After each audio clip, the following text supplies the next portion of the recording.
Sadguru Sharanam. Hello everyone. Welcome back to our 24 days spoken English course day 3. അപ്പോൾ day 1 and day 2 നിങ്ങളെല്ലാവരും നന്നായിട്ട് പഠിച്ചു, practice ചെയ്തു എന്ന് തന്നെ ഞാൻ വിചാരിക്കുന്നു. അപ്പോൾ ഈ ഡേ 3-ൽ നമ്മൾ പഠിക്കാൻ പോകുന്നത് നമ്മുടെ വീടിനെ കുറിച്ച്, നമ്മുടെ ചുറ്റുപാടുമുള്ള കാര്യങ്ങളെക്കുറിച്ച്, നമ്മുടെ പെറ്റ്സിനെ കുറിച്ച്, നമ്മുടെ വീട്ടിലെ വെജിറ്റബിൾ അല്ലെങ്കിൽ ഗാർഡനെ കുറിച്ച്, നമ്മുടെ വെഹിക്കിൾസിനെ കുറിച്ച്, നമ്മുടെ വീട്ടിലേക്കുള്ള വഴി എങ്ങനെ നമുക്ക് പറഞ്ഞു കൊടുക്കാം, നമ്മുടെ വീട്ടിലേക്കുള്ള വണ്ടി സൗകര്യങ്ങളൊക്കെ എങ്ങനെയാണ്, അങ്ങനെയുള്ള ഒരുപാട് നമ്മുടെ ഏറ്റവും അത്യാവശ്യമുള്ള കുറേ കാര്യങ്ങൾ നിങ്ങൾക്ക് ഭയങ്കര ഉപയോഗമാവും കേട്ടോ. അങ്ങനെയുള്ള കുറേ സെൻറ്റൻസുകൾ ഞാൻ സെലക്ട് ചെയ്ത് വെച്ചിട്ടാണ് നമ്മുടെ ഈ ഡേ 3 നമ്മളിന്ന് പഠിക്കാൻ പോകുന്നത്. അപ്പോൾ നിങ്ങൾ ചെയ്യേണ്ടത് എന്താണെന്ന് വെച്ചാൽ, ഞാൻ ഓരോ സെൻറ്റൻസും ഒരു 1-2 പ്രാവശ്യം ഞാനത് പറയും, നിങ്ങളത് റിപ്പീറ്റ് ചെയ്യണം. അപ്പോൾ നിങ്ങൾ ഇപ്പം തന്നെ അതങ്ങ് പഠിച്ചേക്കണം. ഓക്കെ, അത് പിന്നത്തേക്ക് മാറ്റി വയ്ക്കരുത്. നമ്മൾ പറയില്ലേ നാളെ നാളെ നീളെ നീളെ, അതല്ല, ഇന്ന് തന്നെ നിങ്ങളത് പഠിക്കണം. എന്നിട്ട് ഈ ആഴ്ച മുഴുവൻ നിങ്ങളത് പ്രാക്ടീസ് ചെയ്യണം. ഇന്നത് പഠിച്ചു കഴിഞ്ഞിട്ട് നിങ്ങൾ എന്താ ചെയ്യേണ്ടതെന്ന് വെച്ചാൽ, നിങ്ങളുടെ വീടിനെ കുറിച്ചും ചുറ്റുപാടുകളെ കുറിച്ചും ഒക്കെ ഒന്ന് ചിന്തിച്ചു നോക്കുക. എന്നിട്ട് ഇവിടെ പറഞ്ഞിരിക്കുന്ന ഈ സെൻറ്റൻസുകൾ ഉപയോഗിച്ചുകൊണ്ട് നിങ്ങളുടെ കാര്യം നിങ്ങളുടെ നോട്ട്ബുക്കിൽ എഴുതി വയ്ക്കുക. ഒപ്പം ഈ കമൻറ്റ് ബോക്സിൽ അതിൽ കുറച്ച് സെൻറ്റൻസുകൾ നിങ്ങൾ ടൈപ്പ് ചെയ്ത് ഇടണം. കാരണം നിങ്ങൾ അതിനു വേണ്ടി ശ്രമിച്ചോ എന്ന് എനിക്കൊന്ന് മനസ്സിലാവാൻ വേണ്ടിയാണ്. സോ ഒരുപാട് പേര് കമൻറ്റ് ചെയ്തിട്ടുണ്ട്, ലൈക്ക് ചെയ്തിട്ടുണ്ട്. അവർക്കെല്ലാവർക്കും വളരെ താങ്ക്സ്. ബാക്കിയുള്ളവരും കൂടെ കമൻറ്റ് ചെയ്യുകയും ലൈക്ക് ചെയ്യുകയും ചെയ്താൽ വളരെ വളരെ സന്തോഷം. കാരണം ഇങ്ങനെയുള്ള വീഡിയോസ് ഇടണമെങ്കിൽ കാണുന്നവർക്ക് അത് എങ്ങനെയുണ്ടെന്ന് നമുക്ക് അറിയാൻ പറ്റണം. കാരണം നമ്മൾ വീഡിയോസ് ഇടുമ്പോൾ അത് കാണുന്നവർ അതിനെക്കുറിച്ചുള്ള അഭിപ്രായം പറയുമ്പോഴാണ് നമുക്കൊരു മോട്ടിവേഷൻ കിട്ടുന്നത്. അല്ലെങ്കിൽ നിങ്ങളുടെ സജഷൻസ് കേൾക്കുമ്പോൾ നമുക്ക് മനസ്സിലാവും എന്താണ് നിങ്ങൾക്ക് ആഗ്രഹം, അല്ലെങ്കിൽ ഞാൻ ഏത് രീതിയിൽ അത് മാറ്റണം. ഇപ്പോൾ തന്നെ കമൻറ്റ് ബോക്സിൽ പറഞ്ഞതനുസരിച്ച് കുറച്ച് സ്പീഡ് കുറയ്ക്കണം എന്ന് ഒരാൾ പറഞ്ഞിട്ടുണ്ട്. പിന്നെ ഒരാൾ പറഞ്ഞ ആഴ്ചയിൽ ഒരു ദിവസം ഈ വീഡിയോ ഇടണം, അപ്പോൾ ഞങ്ങൾക്ക് ഒരാഴ്ച ഇത് പഠിക്കാൻ പറ്റും. അങ്ങനെയുള്ള നല്ല നല്ല സജഷൻസ് ഒക്കെ പറയണം കേട്ടോ. ഞാൻ കുറച്ച് നീണ്ടു പോകുമെന്ന് വിചാരിച്ചാണ് ഇത്തിരി സ്പീഡിൽ അങ്ങ് പറയുന്നത്. പക്ഷെ എനിക്ക് തന്നെ തോന്നി ഇത്തിരി സ്പീഡ് കൂടുതലാണ്, കുറച്ച് പതുക്കെ പറയാം. അപ്പം വീഡിയോ ലെങ്തി ആയി പോകും, അല്ലെങ്കിൽ പിന്നെ ഞാൻ ഒരുപാട് കട്ട് ചെയ്യേണ്ടി വരും. എന്തായാലും നമുക്ക് നോക്കാം. 24 ഡേയ്സ് സ്പോക്കൺ ഇംഗ്ലീഷ് കോഴ്സ് എല്ലാവരും ഒരെണ്ണം പോലും മുടങ്ങാതെ പഠിക്കുക, പ്രാക്ടീസ് ചെയ്യുക. ഇത് കഴിഞ്ഞാലും നമ്മുടെ കൂടെ തന്നെ ഈ ഒരു യാത്രയിൽ നിങ്ങൾ ഇംഗ്ലീഷ് ഗുരുവിൻ്റെ കൂടെ തന്നെ ഉണ്ടാവുക. നമ്മൾ ഇടുന്ന എല്ലാ വീഡിയോസും നിങ്ങൾ കണ്ട് ഇതൊരു ലൈഫ് ലോങ് ആയിട്ടുള്ള ഒരു ജേർണി ആയിട്ട് എടുക്കുക. നമ്മൾ പഠിച്ചുകൊണ്ടേ ഇരിക്കുക. അങ്ങനെ പഠിച്ച് കുറച്ച് നാൾ ഇങ്ങനെ പഠിച്ച് പ്രാക്ടീസ് ചെയ്ത് കഴിയുമ്പോൾ നമുക്ക് നന്നായിട്ട് സംസാരിക്കാൻ പറ്റും. കോഴ്സ് എന്ന് പറയുമ്പോൾ അതിൽ ഒരുപാട് ഡൗട്ട്സ് നിങ്ങൾക്ക് ക്ലിയർ ആവും. നിങ്ങൾക്ക് അറിഞ്ഞൂടാത്ത ഒരുപാട് വേർഡ്സ് കിട്ടും, ഒരുപാട് സെൻറ്റൻസ് എങ്ങനെയാണ് പറയുന്നതെന്ന് നിങ്ങൾക്ക് മനസ്സിലാവും. പിന്നീട് നമുക്ക് പ്രാക്ടീസ് ചെയ്താൽ മാത്രം മതിയാവും. കൂടുതൽ ഗ്രാമർ റൂൾസ് ഒന്നും ഞാൻ പറഞ്ഞ് ബോറടിപ്പിക്കുന്നില്ല, അല്ലെങ്കിൽ നിങ്ങളെ പേടിപ്പിക്കുന്നില്ല. ജസ്റ്റ് കാര്യം. So are you ready? Then let's get started.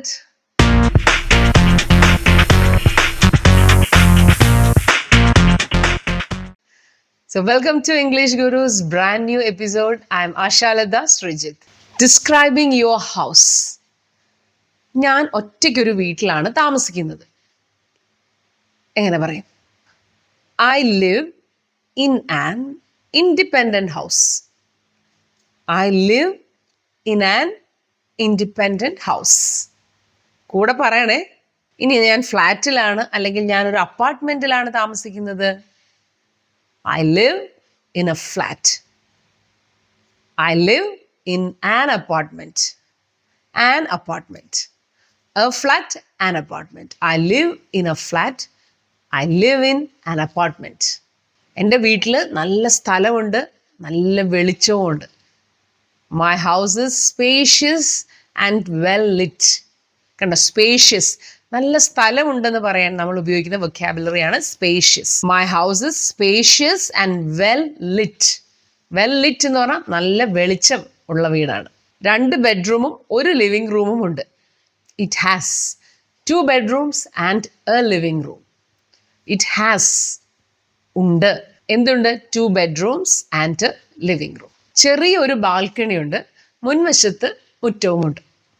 There is a small balcony and a front yard.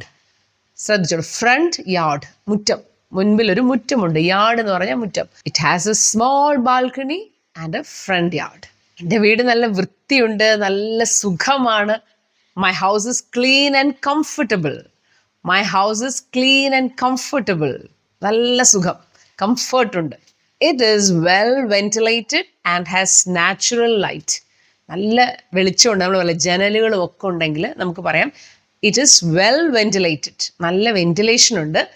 And has natural light, നല്ല സ്വാഭാവികമായിട്ടുള്ള സൂര്യപ്രകാശം അകത്തേക്ക് നന്നായിട്ട് കിട്ടും. അതാണ് നാച്ചുറൽ ലൈറ്റ് എന്ന് പറയുന്നത്. ഇനി വീടിന്റെ ചുറ്റുപാടും പരിസരവും, surroundings and environment. Now let's talk about the surroundings of your house. ചില ആൾക്കാർ നല്ല പീസ്ഫുൾ ആയിട്ടുള്ള സ്ഥലത്തായിരിക്കും താമസിക്കുന്നത് അല്ലേ? Some people live in peaceful areas. ചില ആൾക്കാരാണെങ്കിലോ തിരക്കേറിയ നഗരങ്ങളിൽ ഫ്ലാറ്റുകളല്ലായിരിക്കും അവർ താമസിക്കുന്നത്. Some people live in flats in busy cities, തിരക്കേറിയ നഗരങ്ങൾ. ഇപ്പൊ നിങ്ങൾ ഫ്ലാറ്റിലോ അല്ലെങ്കിൽ അപ്പാർട്ട്മെന്റിലോ ആണ് താമസിക്കുന്നതെങ്കിൽ I live in a flat അല്ലെങ്കിൽ I live in an apartment. ഇനി നമ്മളുടെ ബിൽഡിങ്ങിൽ ഫസ്റ്റ് ഫ്ലോറിലായിരിക്കാം, ചിലപ്പോൾ സെക്കൻഡ് ഫ്ലോറിലായിരിക്കാം, അല്ലെങ്കിൽ തേർഡ് ഫ്ലോറിലായിരിക്കാം, അല്ലെങ്കിൽ ഗ്രൗണ്ട് ഫ്ലോറിലായിരിക്കാം. I live on the first floor or second floor or third floor or ground floor. എൻ്റെ ബിൽഡിങ്ങിൽ ഒരുപാട് ഫ്ലാറ്റ്സ് ഉണ്ട്. ഈ ഫ്ലാറ്റ് എന്ന് പറയുന്നത് ഈ വലിയ ബിൽഡിംഗ് ഇല്ലേ, അതിനകത്തുള്ള ഓരോ വീടിനും നമ്മൾ ഫ്ലാറ്റ് എന്നാണ് പറയുന്നത്. അപ്പോൾ there are many flats in my building. ഒരുപാട് ഫ്ലാറ്റുകൾ ഞങ്ങൾ താമസിക്കുന്ന ബിൽഡിങ്ങിലുണ്ട്. പിന്നെ ഒരു ലിഫ്റ്റ് ഉണ്ട്, elevator, lift. There is a lift in my building. അത് നാച്ചുറൽ ആണല്ലേ, ലിഫ്റ്റ് ഉണ്ടാവും. ചില ഫ്ലാറ്റ്സിൽ ദർ ആർ എസ്കലേറ്റേഴ്സ് ഉണ്ടാവും. There are escalators. ബേസ്മെന്റിൽ ഒരു പാർക്കിംഗ് ഏരിയ ഉണ്ട്. There is a parking area in the basement. ഞങ്ങൾ താമസിക്കുന്ന ആ ഏരിയയിൽ അധികം മരങ്ങളൊന്നുമില്ല. There are not many trees in my area. ഇങ്ങനെയും പറയാം, എൻ്റെ വീടിന് ചുറ്റും വളരെ കുറച്ച് മരങ്ങളേ ഉള്ളൂ, അല്ലെങ്കിൽ കുറച്ച് പച്ചപ്പേ ഉള്ളൂ. There is very little greenery around my house. Greenery, പച്ചപ്പ്. There is very little greenery around my house. ഇപ്പൊ കൺസ്ട്രക്ഷനൊക്കെ നടക്കുന്നതുകൊണ്ട് മരങ്ങളൊക്കെ മുറിച്ചിരിക്കുകയാണ്. Due to construction, the trees have been cut down. മുറിച്ചിട്ടിരിക്കുകയാണ് അവിടെ. Due to construction, trees have been cut down. ചില സ്ഥലത്ത് roads അടച്ചിടും അല്ലേ? അപ്പോൾ അങ്ങനെയാണെങ്കിൽ due to construction roads are closed. അത് ക്ലോസ്ഡ് ആണ്. Roads are closed. ഇനി നിങ്ങൾ താമസിക്കുന്ന സ്ഥലത്ത് ഭയങ്കര ട്രാഫിക് ആണെന്ന് വിചാരിക്കുക. My area has heavy traffic. ഭയങ്കര ട്രാഫിക് ഉള്ള ഏരിയ ആണ് എൻ്റെ ആ ഒരു ഏരിയ എന്ന് പറയുന്നത്. My area has heavy traffic. റോഡിലാണെങ്കിൽ എപ്പോഴും വാഹനങ്ങളാണ്. There are many vehicles on the road. ഒരുപാട് വണ്ടികളാണ് റോഡിൽ എപ്പോഴും. റോഡിൽ എപ്പോഴും തിരക്കാ. The roads are very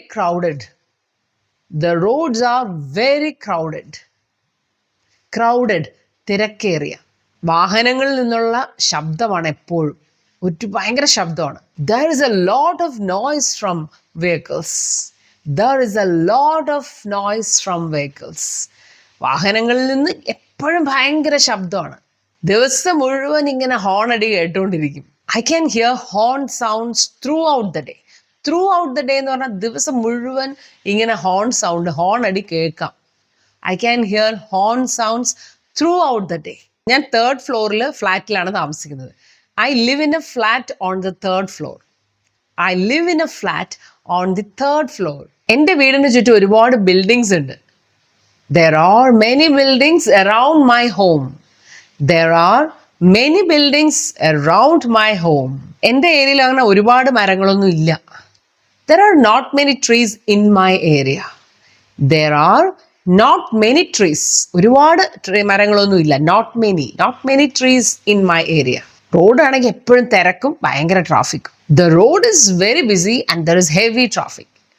road ഭയങ്കര ബിസിയാണ്, ഹെവി ട്രാഫിക്കും ആണ്. ചിലപ്പോൾ ഭയങ്കര ശബ്ദമാണ്, പക്ഷെ ഇപ്പം എനിക്ക് ശീലമായി. Sometimes it's noisy but I'm used to it now. ഇപ്പം ഞാനത് ശീലമായി എനിക്ക്. Used to it now I'm used to it എന്ന് വെച്ചാൽ അതിൻ്റെ ഒരു ശീലമായി മാറി എന്നർത്ഥം. Now I'm used to it. ചിലർ താമസിക്കുന്നത് നല്ല പീസ്ഫുൾ ഏരിയയിലായിരിക്കും. അപ്പം അതെങ്ങനെ പറയും? I live in an independent house. ഞാൻ ഒറ്റയ്ക്കൊരു വീട്ടിലാണ് താമസിക്കുന്നത്. എൻ്റെ വീടിന് ചുറ്റും ഒരുപാട് മരങ്ങളുണ്ട്. There are many trees around my house. അവിടെ ചുറ്റുപാടൊക്കെ വളരെ ശാന്തമാണ്, സമാധാനപരമാണ്. The environment is calm and peaceful. Shantha സുന്ദരം എന്നൊക്കെ നമ്മൾ പറയില്ലേ, അതുപോലെ. Calm and peaceful. നിശബ്ദമാണ്, ശാന്തമാണ്. എൻ്റെ ഏരിയയിൽ വളരെ കുറച്ച് ട്രാഫിക്കേ ഉള്ളൂ. There is very little traffic in my area. There is very little traffic in my area. ഇനി ഫെസിലിറ്റീസ് നിയർ മൈ ഹൗസ്. എൻ്റെ വീടിന് അടുത്തുള്ള സൗകര്യങ്ങളെ കുറിച്ചാണ് നമ്മൾ പഠിക്കാൻ പോകുന്നത്. തൊട്ടടുത്തൊരു ഹോസ്പിറ്റലുണ്ട്. There is a hospital nearby. There is a hospital nearby. എൻ്റെ വീടിൻ്റെ അടുത്തൊരു സൂപ്പർ മാർക്കറ്റ് ഉണ്ട്. There is a supermarket near my house. വീടിൻ്റെ അടുത്ത്. There is a supermarket near my house. School എന്ന് പറഞ്ഞാൽ നടക്കാവുന്ന ദൂരമേ ഉള്ളൂ. The school is within walking distance. The school is within walking distance. നമുക്ക് എവിടെയെങ്കിലും നടന്നു പോകാവുന്ന ദൂരം ഉള്ളെങ്കിൽ ഇങ്ങനെ പറഞ്ഞാൽ മതി. It is within walking distance. My office is within walking distance. The market is within walking distance. കുട്ടികൾക്കുള്ള ഒരു പാർക്കുണ്ട്. There is a park for children. There is a park for children. ഒരു ഫാർമസി ഉണ്ട്, ബാങ്കും ഉണ്ട് അടുത്ത് തന്നെ. There is a pharmacy and a bank nearby. There is a pharmacy and bank nearby. വളരെ അടുത്ത് തന്നെ ഒരു ബാങ്കും ഉണ്ട്, ഫാർമസിയും ഉണ്ട്. ഇനി അടുത്തത് വെഹിക്കിൾസ് വി യൂസ്. നമ്മൾ ഉപയോഗിക്കുന്ന വണ്ടിയെ കുറിച്ച് നമുക്ക് പറയാം, വാഹനങ്ങളെ കുറിച്ച് പറയാം. ഞാൻ ബസ്സിലാണ് യാത്ര ചെയ്യുന്നത്. I travel by bus. I travel by bus. ഞാൻ ഓഫീസിൽ പോകാൻ കാറാണ് ഉപയോഗിക്കുന്നത്. I use a car to go to work. അങ്ങനെ പറയാം. I use a car to go to work. എനിക്കൊരു ബൈക്ക് ഉണ്ട് അല്ലെങ്കിൽ ഒരു സ്കൂട്ടർ ഉണ്ട്. I have a bike. I have a scooter. I have a bike. I have a scooter. ഞാൻ ഓട്ടോറിക്ഷയിലാണ് പോകുന്നത്. I go by auto rickshaw. I go by auto rickshaw. I sometimes use the metro or train. I sometimes use the metro or train. അടുത്തൊക്കെ പോകാൻ ഞാൻ bike ഉപയോഗിക്കും. ദൂരെ പോകാൻ ഞാൻ ബസ്സിലാണ് പോകുന്നത്. I use my bike for short distances and bus for long distances. I use my bike for short distances and bus for long distances. നല്ല വാ തുറന്നിങ്ങനെ പറയണം കേട്ടോ, അപ്പോഴാണ് നല്ല ഫ്ലെക്സിബിൾ ആവുന്നത്. ഇനി നമ്മുടെ ഏരിയയിലേക്കുള്ള ബസ് സർവീസിനെ കുറിച്ച് നമുക്കൊന്ന് പറയാം. ഓരോ 10 മിനിറ്റിലും ബസ്സുകളുണ്ട്. Buses are available every 10 minutes. Buses are available every 10 minutes. എൻ്റെ വീടിൻ്റെ അടുത്ത് തന്നെയാണ് bus stop. The bus stop is near my house. The bus stop is near my house. ആദ്യത്തെ ബസ് സ്റ്റാർട്ട് ചെയ്ത് 5 മണിക്കാണ്. 5 മണിക്കാണ് ആദ്യത്തെ bus. The first bus starts at 5 AM. The first bus starts at 5 AM. Last bus 10 മണിക്കാണ്. The last bus runs at 10 PM. The last bus runs at 10 PM. നല്ല bus സർവീസാണ്, നമുക്ക് വിശ്വസിക്കാം. കൃത്യസമയത്ത് വരും. അങ്ങനെ റിലയബിൾ ആണ്, റെഗുലർ ആണ്. അവർ കൃത്യസമയത്ത് എപ്പോൾ എന്തായാലും അവർ വന്നിരിക്കും, അത് നമുക്ക് ഉറപ്പാക്കാം. The bus service is regular and reliable. Regular എന്ന് പറഞ്ഞാൽ കൃത്യമായിട്ട് വരും. റിലയബിൾ എന്ന് പറഞ്ഞാൽ വിശ്വസിക്കാവുന്നതാണ്. The bus service is regular and reliable. ഇനി നമ്മുടെ വീട്ടിലെ ജോലികളെ കുറിച്ച്. House hold chores. ചോഴ്സ് എന്ന് പറഞ്ഞാൽ വീട്ടു ജോലികളാണ്. Household chores. ഞാൻ ഫ്ലോറൊക്കെ സ്വീപ്പ് ചെയ്യും. I sweep the floor. ഞാനാണ് ചെയ്യാറ് അല്ലേ. I sweep the floor. തുടയ്ക്കുന്നതിന് I mop the floor. Mop ചെയ്യും. I mop the floor. പാത്രം കഴുകുന്നത് I wash the dishes. Dishes wash ചെയ്യും. I wash the dishes. Bathroom clean ചെയ്യാറുണ്ട്. I clean the bathroom. I clean the bathroom. Waste ഒക്കെ ഞാൻ കൊണ്ടുപോയി കളയും. I take out the garbage. I take out the garbage. Garbage എന്ന് പറഞ്ഞാൽ waste ആണ്. ആ സ്പെല്ലിങ്ങും പ്രൊനൗൺസിയേഷനും ഒക്കെ ഒന്ന് ശ്രദ്ധിച്ചോളൂ കേട്ടോ. I take out the garbage. എല്ലാ കാര്യങ്ങളും ഞാൻ നല്ല കൃത്യമായിട്ട് അറേഞ്ച് ചെയ്ത് വെക്കും. I arrange things properly. I arrange things properly. Properly എന്ന് വെച്ചാൽ നല്ല ശരിയായ ഓർഡറിൽ വെക്കുമെന്നല്ല. ഇനി നമ്മുടെ വീട്ടിൽ ഗാർഡനെ കുറിച്ച് പറഞ്ഞാലോ. ചെറിയൊരു ഗാർഡൻ ഉണ്ട്. I have a small garden. I have a small garden. ഈ ഗാർഡൻ ഇല്ല. I do not have a garden.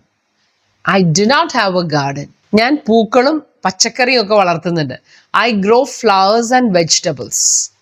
I grow flowers and vegetables. എല്ലാ ദിവസവും ഞാൻ ചെടിക്ക് വെള്ളം ഒഴിക്കും. I water the plants every day. I water the plants every day. എല്ലാ ദിവസവും ഞാൻ ചെടിക്ക് വെള്ളം ഒഴിക്കും, വാട്ടർ ചെയ്യും, കളയൊക്കെ പറിക്കും. I remove weeds. I remove weeds. Weeds എന്ന് പറഞ്ഞാൽ കള. I remove weeds. ഇനി നമ്മുടെ പെറ്റ്സിനെ കുറിച്ച് നമുക്ക് പറയാം. I have A dog. എനിക്കൊരു ഡോഗ് ഉണ്ട്. ഐ ഹാവ് എ കാറ്റ്, എനിക്കൊരു കാറ്റ് ഉണ്ട്. എൻ്റെ പെറ്റിന് ഞാൻ എന്നും ഭക്ഷണം കൊടുക്കും. I feed my pet every day. I feed my pet every day. ഞാൻ നടക്കാൻ കൊണ്ടുപോകും അതിനെ. I take it for a walk. ഞാൻ അതിനെ നടക്കാൻ കൊണ്ടുപോകും. I take it for a walk. I walk the dog എന്നും പറയാം. ഞാൻ പട്ടിയെ നടക്കാൻ കൊണ്ടുപോകും. I walk the dog. എൻ്റെ പെറ്റ് നല്ല ഫ്രണ്ട്ലി ആണ്, ഭയങ്കര കളിയാണ്. My pet is very friendly and playful. ഇനി വെള്ളം കിട്ടുന്നതിനെ കുറിച്ചും തുണി കഴുകുന്നതിനെ കുറിച്ചും. We get water from the tap. നമുക്ക് ടാപ്പിൽ നിന്നാണ് വെള്ളം, കിണറല്ല, ടാപ്പ് വാട്ടർ ആണ്. We get water from the tap. ഞങ്ങൾ ടാങ്കിൽ വെള്ളം സ്റ്റോർ ചെയ്യും. We store water in tanks. We store water in tanks. ആഴ്ചയിൽ 2 പ്രാവശ്യം തുണികൾ കഴുകും. I wash clothes twice a week. I wash clothes twice a week. ഞാൻ ഒരാഴ്ചയിൽ 2 പ്രാവശ്യം തുണികൾ കഴുകും. ഞാൻ വാഷിംഗ് മെഷീൻ ഉപയോഗിച്ചാണ് കഴുകുന്നത്. I use A washing machine. I use A washing machine. ഞാൻ വെള്ളം സൂക്ഷിച്ചാണ് ഉപയോഗിക്കുന്നത്. I save water. ഞാൻ വെള്ളം സേവ് ചെയ്യും. I save water. ഇനി നമ്മുടെ വീട്ടിലേക്കുള്ള വഴി അതൊന്ന് പറഞ്ഞു കൊടുക്കുന്നത് എങ്ങനെയാ നമുക്ക് നോക്കാം. നേരെ പോണം. Go straight. Go straight. ആദ്യത്തെ ലെഫ്റ്റിലേക്ക് തിരിയണം. Turn the first left. Turn the first left. പിന്നെ രണ്ടാമത്തെ റൈറ്റ് സൈഡിലേക്കുള്ള റോഡ്. രണ്ടാമത്തെ റൈറ്റ്, അത് രണ്ടാമത്തെ റൈറ്റ് സൈഡിലേക്കുള്ള road. Take the second right. Take the second right. അവിടെ ഒരു അമ്പലമുണ്ട്. ആ അമ്പലം കഴിഞ്ഞാണ് വീട് എന്ന് പറയില്ലേ, അപ്പൊ അമ്പലം കഴിഞ്ഞ് അങ്ങ് പോകണം. Go past the temple. Past the temple എന്ന് പറഞ്ഞാൽ ടെമ്പിൾ കടന്നു പോകാൻ. ഇനി അല്ലെങ്കിൽ ഇപ്പൊ സ്കൂൾ ആണെങ്കിൽ go past the school. Hospital ആണെങ്കിൽ ഗോ പാസ്റ്റ് ദ ഹോസ്പിറ്റൽ. അവിടെ ഒരു ഹോസ്പിറ്റൽ ഉണ്ടോ, അപ്പൊ അത് കടന്നു പോകണമെന്ന്. എൻ്റെ വീട് സൂപ്പർ മാർക്കറ്റിന്റെ തൊട്ടടുത്താണ്. My house is next to the supermarket. My house is next to the supermarket. എൻ്റെ വീട് ആ പാർക്കിന്റെ ഓപ്പോസിറ്റ് ആണ്. My house is opposite the park. My house is opposite the park. ഇനി ബസ് സ്റ്റോപ്പിൽ നിന്ന് നേരെ ഒരു 200 മീറ്റർ നടക്കുക. From the bus stop walk straight for 200 meters. From the bus stop walk straight for 200 meters. ആദ്യത്തെ റൈറ്റ് സൈഡിലേക്ക് തിരിയുക. Take the first right. Take the first right. എന്നിട്ട് ആ സ്കൂൾ കടന്ന് അങ്ങ് നടന്നു. Go past the school. Go past the school. അവിടെ ഒരു ബ്ലൂ ഗേറ്റ് കാണും, അതിന്റെ തൊട്ടടുത്താണ് എൻ്റെ വീട്. My house is next to the blue gate. My house is next to the blue gate. ഇനി ഇങ്ങനെ ഡയറക്ഷൻ പറഞ്ഞു കൊടുക്കുന്ന ഒരു കോൺവെർസേഷൻ നമുക്കൊന്ന് നോക്കാം. ഇപ്പൊ ഒരാൾ നമ്മളോട് ചോദിക്കുകയാണ്, excuse me, how can I reach your house? Excuse me, how can I reach your house? അപ്പോൾ നമുക്ക് മറുപടി പറയാം, go straight and take the second left. നേരെ പോയിട്ട് ലെഫ്റ്റ് സൈഡിൽ, രണ്ടാമത്തെ ലെഫ്റ്റ് സൈഡിലേക്ക് തിരിയുക. അതിന് ടേക്ക് ദ സെക്കൻഡ് ലെഫ്റ്റ് എന്നാണ് പറയുന്നത്. ലെഫ്റ്റ് സൈഡിൽ കാണുന്ന സെക്കൻഡ് റോഡിലേക്ക് പോവുക. അപ്പൊ അയാൾ ചോദിക്കും, അത് വളരെ ദൂരെയാണോ? Is it far? Is it far എന്ന് ചോദിക്കും. നോ, അതൊരു 5 മിനിറ്റ് നടന്നാൽ മതി. No, it's just 5 minute walk. It's just 5 minute walk. 5 minutes അല്ല കേട്ടോ, 5 minute വാക്ക് എന്ന് തന്നെ പറയണം. No, it's just 5 minute walk. 10 minute walk. ഇതാണോ ബസ് സ്റ്റോപ്പിലേക്കുള്ള വഴി? Is this the way to the bus stop? Is this the way to the bus stop? അല്ല, റൈറ്റിലേക്ക് തിരിഞ്ഞിട്ട് നേരെ പോകണം. No, turn right and go straight. റൈറ്റിലേക്ക് തിരിയൂ, എന്നിട്ട് നേരെ പോകൂ. No, turn right and go straight. ഇനി നിങ്ങൾക്കുള്ള ടാസ്ക് എന്ന് പറഞ്ഞാൽ, ആദ്യമേ പറഞ്ഞു, ഈ എല്ലാ സെന്റൻസും മോഡൽ ആക്കിയിട്ട് നിങ്ങൾ നിങ്ങളുടെ കാര്യങ്ങൾ എഴുതണം. Write 5 sentences about your house അല്ലെങ്കിൽ പെറ്റ്സ്. എന്തിനെ കുറിച്ചാണോ നിങ്ങൾക്ക് എഴുതാൻ തോന്നുന്നത് അതിനെക്കുറിച്ച് ഒരു 5 സെന്റൻസുകൾ എഴുതി കമന്റ് ബോക്സിൽ എന്തായാലും ഒന്ന് ഇടണം. Okay, so that's all about day 3. നമ്മുടെ English Guru institute four spoken English and language learning and literary events coaching centre, English Guru tuition centre, ഇതിന്റെ എല്ലാ കാര്യങ്ങളെക്കുറിച്ചും, എല്ലാ കോഴ്സുകളെ കുറിച്ചും, സയൻസ് ട്യൂഷനെ കുറിച്ചും എല്ലാ ഡീറ്റെയിൽസും ഞാൻ ഈ വീഡിയോയിൽ കാണിച്ചിട്ടുണ്ട്. അപ്പോൾ എല്ലാവരും നോക്കിയിട്ട് ഏത് കോഴ്സാണ് വേണ്ടതെന്ന് വെച്ചാൽ ഈ നമ്പറിൽ വിളിക്കുക, ജോയിൻ ചെയ്യുക. Okay, so see you in the next video. Until then, you take care. Sadguru Esharna.